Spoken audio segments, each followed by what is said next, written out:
What's better today? I'm John Michael, and this is a field guide from the Apprentices, mostly reliable guide. Insiders get these linked directly from their journal right when they need them. You found it the long way round. That counts too. Read it. There is something in here for you.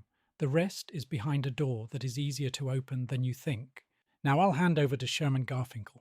FG005, the neuroscience of the 60-second reset. Charlie had not reached for her phone.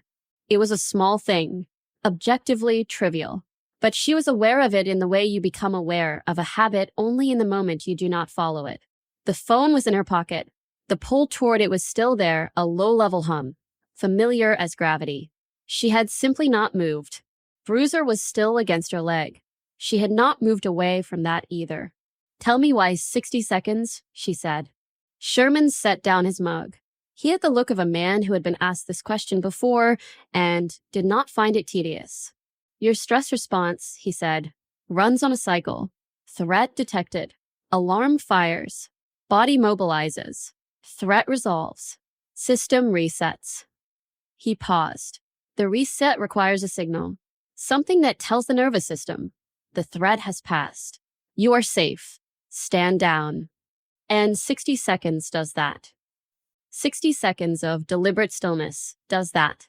Feet flat on the floor, breath slow, attention off the threat, and on the body. That sequence sends a signal. He paused. Through which pathway? Charlie had not expected to be asked. She held it for a moment. Slow breathing. Diaphragm. The nerve that ran from the brainstem downward. The one that linked the gut and the heart and the brain in a single circuit. She had encountered it in her membrane research, the electrochemical signaling across biological barriers. It was not a distant concept. "The vagus nerve," she said. Sherman nodded. Nothing more. Just, yes, that is the one. Slow, deliberate breathing activates it directly. Charlie continued, working it through. It signals the brainstem. Parasympathetic response engages. The alarm begins to stand down. She looked at him. "It is not metaphor. It is just physiology." "It is just physiology," Sherman agreed. "The cortisol takes longer," Sherman continued. 20 minutes to clear fully, sometimes more.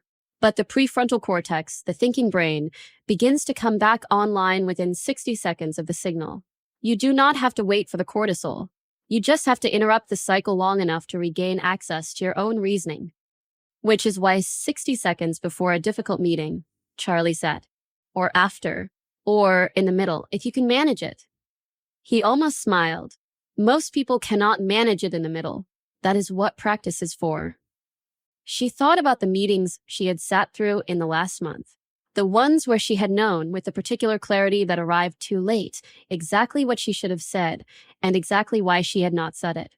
The hijack she had not named as a hijack. The reactive response she had filed afterwards under poor judgment or tiredness or the difficulty of the other person. Not poor judgment. A biological event. A cycle that had never been given the signal to reset. "You cannot think your way out of a hijack," Sherman said, reading her face with the unhurried accuracy she was beginning to recognize as simply how he operated. "The thinking brain is offline. You cannot use a tool that is not available. You have to go through the body first, always through the body." "Feet flat," Charlie said. "Feet flat. 3 breaths. Slow. That is the whole protocol. Everything else, the clarity, the nuance, the considered response, follows from those 2 things." He picked up his mug again. "It takes 60 seconds.